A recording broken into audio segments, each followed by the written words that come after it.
Hi, my name's Tom.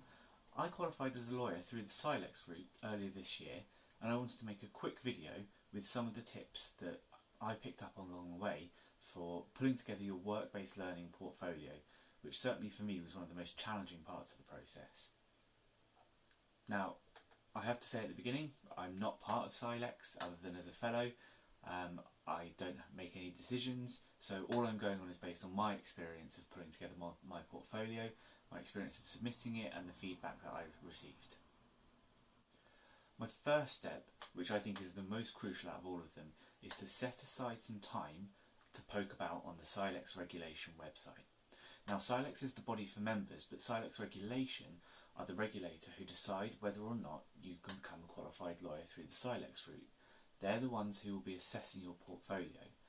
Now, the great thing is that they have to assess your portfolio based on very clear principles that they set out on their website and have to inform you about, so that they apply those principles equally and fairly. What that means is, as long as you hit the things that they tell you you need to hit, they have no reason for refusing your application. So understanding what those principles are, understanding what the requirements are, is key to succeeding in your portfolio. Have a look on the Silex regulation website. The first thing that you'll need to look at is the Work-Based Learning Handbook. This is going to absolutely be your Bible. It sets everything out in there. It goes through all of the requirements for the portfolio, but importantly, the portfolio isn't the only element that you'll need to submit. You'll also need to submit an application form. You'll need to submit your qualifying employment decision letter if you have that, or if you don't have that, you'll have to submit a qualifying employment application at the same time as your portfolio. You will have to submit a reference from your supervisor, and that reference has to cover certain things that Silex regulations set out in their handbook. So download a copy of that, keep it on your computer and refer to it all the time. It's absolutely crucial. The other thing that you can look at on Silex regulations website is the week by week suggestion that they put out, their plan. Now, I didn't look at this to begin with because I thought, well, I'll make my own plan. I know how much time I've got. I don't want to do one criteria each week. I'll do it on my own. That was absolutely a mistake, and I'll tell you why. I did use my own time, but buried within that week by week guidance, Silex have actually uploaded examples of people's evidence and logbook sheets that have passed the portfolio process. So if you're stuck on an outcome, if you're stuck on a piece of evidence and you're not quite sure what you can look at, going into that website and seeing the examples that Silex regulation themselves have uploaded is brilliant. I got halfway through my portfolio before I realised these examples existed, and honestly I didn't know whether to laugh or cry. So do look at those from the beginning. The second tip that I've got, tip number 2, is to find a way to track your progress.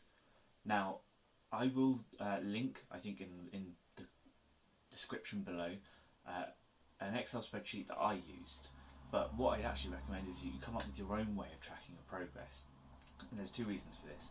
So this task is huge. Like, pulling together the portfolio is massive, and it's so easy to get lost in just how enormous it is, and it's so easy to feel like you're doing all this work but you're not really getting anywhere. If you have a plan and if you have a task list where you can tick things off when you've done them, that really just helps you to feel that you're making progress, no matter how small that progress is. Now, the reason that I recommend you pull together your own plan is because in order to do that, you have to digest and understand the information that Silex regulation put out. It's all very well downloading my version. That's the way that my brain has processed the information that Silex regulation have, and I've set it out in a way that I understand and that I can use for myself. It's much better if you find your own way of doing that, and if you engage with the material that Silex regulation put out there.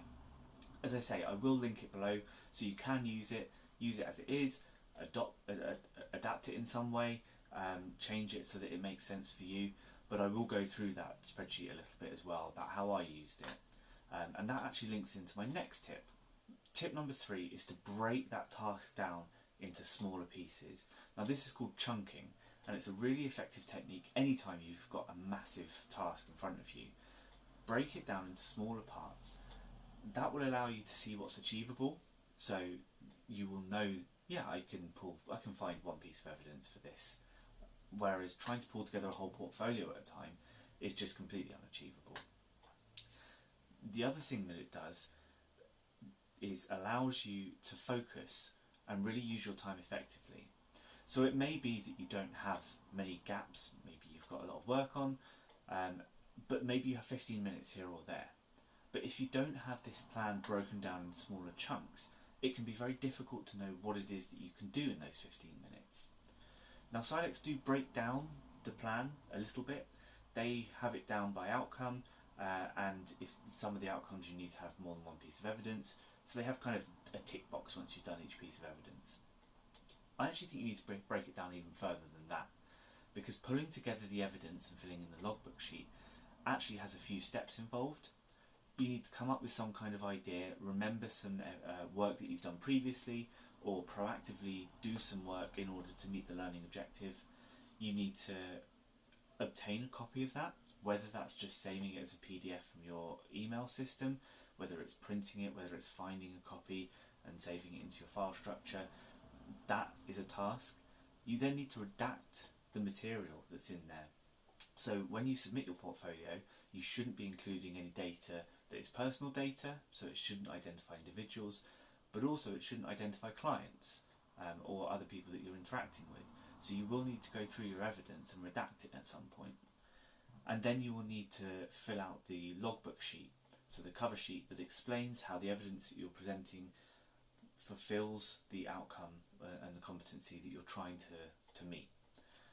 Those to me are separate tasks, and I found it really helpful to sit down and maybe just think for a while about, well, what have I already done that might meet these outcomes? So I had a space where I could write down the notes, and when I had an idea and I thought, yep, that's the one I'm going for, I had a tick box where I could say, yep, I know what I'm doing on that one. Tip number 4. So there is an awful lot of admin involved in putting together this portfolio. It's not just doing the legal work, it's finding the examples and putting them in the right order and filling things out, and lots of form filling. So I would recommend spending an hour or two setting up a file structure, ideally on a shared file system, so something like OneDrive or Google Drive, so that if anything goes wrong, you have previous versions you can roll back to. You won't just lose it. If you delete something, you can recover it. You know, the worst thing would be if you had it on a memory stick and you left the memory stick on the bus or something. So find some kind of cloud drive, set up a file system, and then, it sounds really boring, but I would download a copy of the logbook cover sheet and fill in the information for every single piece of outcome and evidence that you'll need to submit.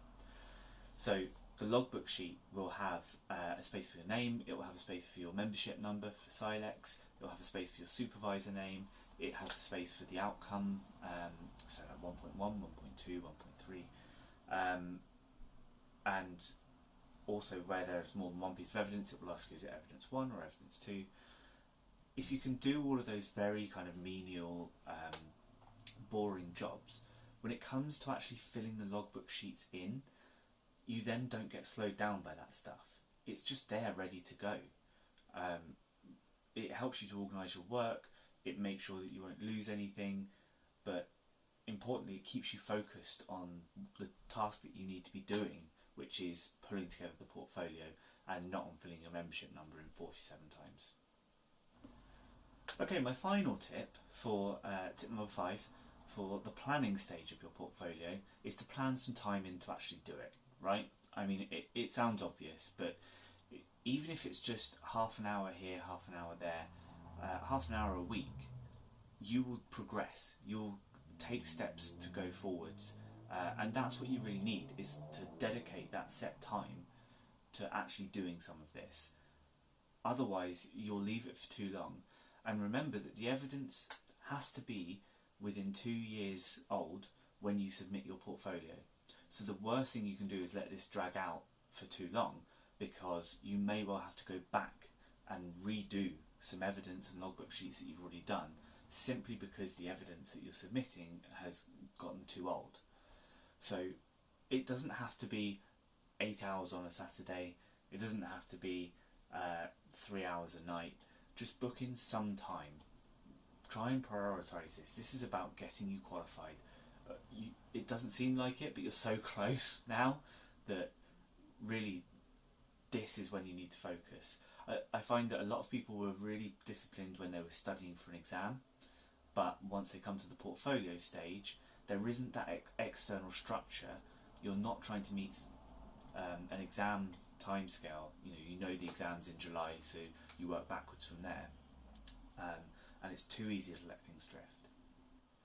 Okay, bonus tip. So the last bonus tip that I have is to join the Facebook group. So there is a Facebook group called Silex QE and WBL Portfolio Support Group, right? And this group was amazing for me. So I work in-house, I always have done. I've never worked for a law firm. Nobody else I know has gone through Silex, so I felt like I was really fumbling around in the dark. But this Facebook group really helped. It's full of people who are either fellows, who have qualified and gone through the process, as well as people who are going through it now. And everyone's super helpful. They'll ask questions like, does anyone have ideas about 5.2? I work in this area of practice, but none of the guidance really accounts for that, so does anyone have ideas? And inevitably someone's gone through it, right? Someone has already done that, and they will pipe up and they'll say, hey, I had exactly this problem, this is how I solved it. Even if they didn't, it's so supportive, and people are really willing to contribute their ideas. I don't think I could have got through without it. So do join the Facebook group if you can, ask questions, everyone's really great in there. And then just to say, this is the first in a few videos that I'm looking to make. I've never really done this before, so appreciate any feedback, good or bad. This is all about the planning stage of the portfolio. I'd also like to talk a bit about gathering evidence and creating evidence, as well as filling in the logbook sheets, and then again, one of the big milestones, actually submitting the damn thing, right? So I'll try and make some more videos. Any feedback you have on this one would be great, and I'll put it into the future videos. Thanks a lot.